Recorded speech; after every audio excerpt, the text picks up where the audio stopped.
Hi everyone, I came back from my swim. You can see I've changed. I go out at about 4 o'clock and I went out today. I read Pope Francis's book that I've got. It's on the interviews that he did, and that's where I found that article that I shared where he gave a speech in Kenya. And the messages are relevant today. They're relevant for me, they're relevant for universities, they're relevant for world leaders and corporations. Because companies and people should not be supporting slavery. Our managers should be fighting for us to be earning a living wage. And that goes for the executive too, because they all fine with earning their millions and having us earning nothing. That is not right. People all supported the FIFA being bought by the UAE. It's wrong, because the majority of people there were in slavery. Slave labor, just like me in Canada. You don't get wage increases, you don't get bonuses, you don't get pensions. I mean, it's ridiculous. So we're creating a society of overlords. Why do you think Jane Breen went around calling every place I worked at and Credit Suisse? Because they wanted me to say yes to Eddie. That's why they did it. Just like they hounded Diana until she died in that car accident.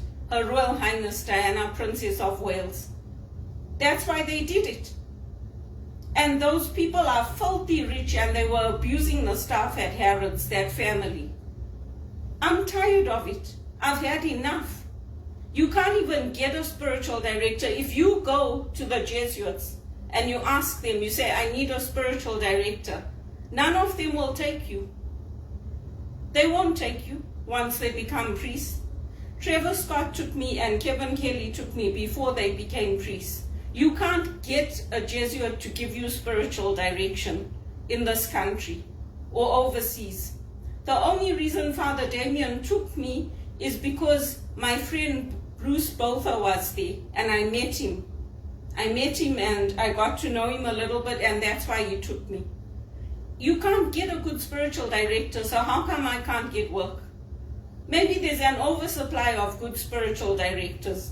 Not just spiritual directors, but good spiritual directors. There must be, because I don't get a dime.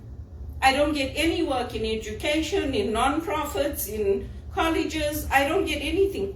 Even with my experience working at U of T, I don't get anything. And yet people who have no experience, they get jobs at U of T. So, the system is obviously messed up.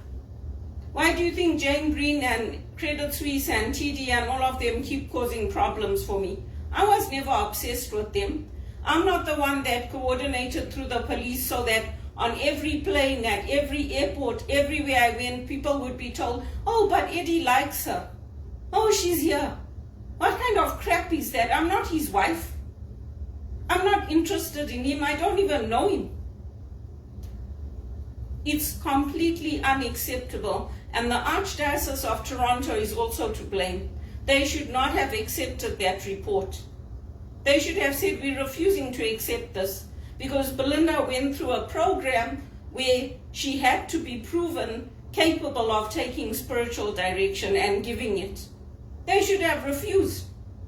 They should not cooperate with the police on things like this. It's unacceptable.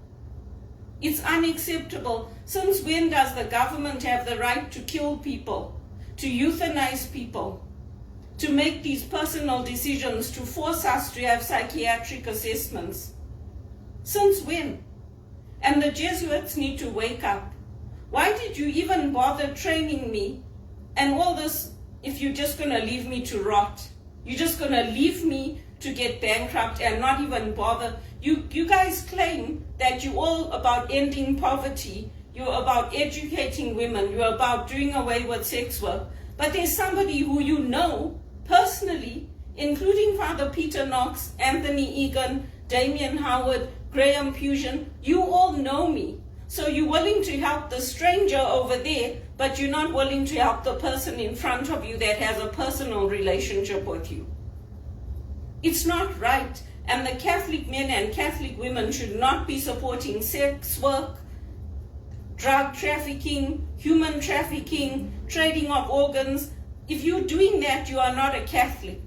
You are not a Christian. You cannot call yourself a Christian if that's what you're supporting. It's completely wrong. It's completely wrong. Would you want it done to you? Unless you have absolutely no conscience, you wouldn't want to become a sex worker or a prostitute. You wouldn't want to see the children in your family living in rat-infested homes. You wouldn't want to see the children, your brother's children, not having food. You wouldn't want to see your brother's children facing going out onto the street. But that's what's being done to me. And everybody seems to be okay with it. And it's bullshit.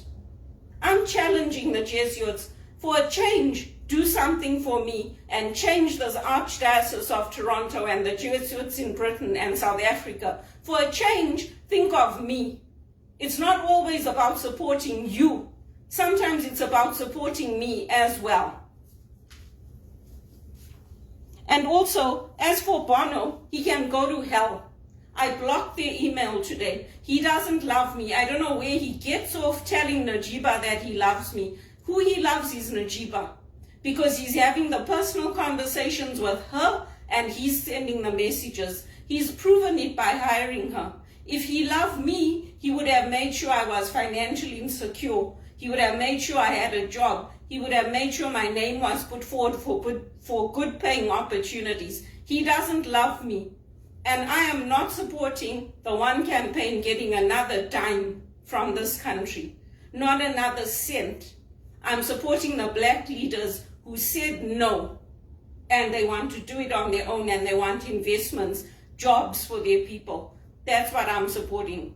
I do not want to hear another person saying Bono loves me, because Bono does not love me. He loves Ndidi, he loves Najiba, he loves the people that he hired, and he's proven it. For all his talk about helping women and widows and girls, he didn't do anything for me or my mother, so he better stop.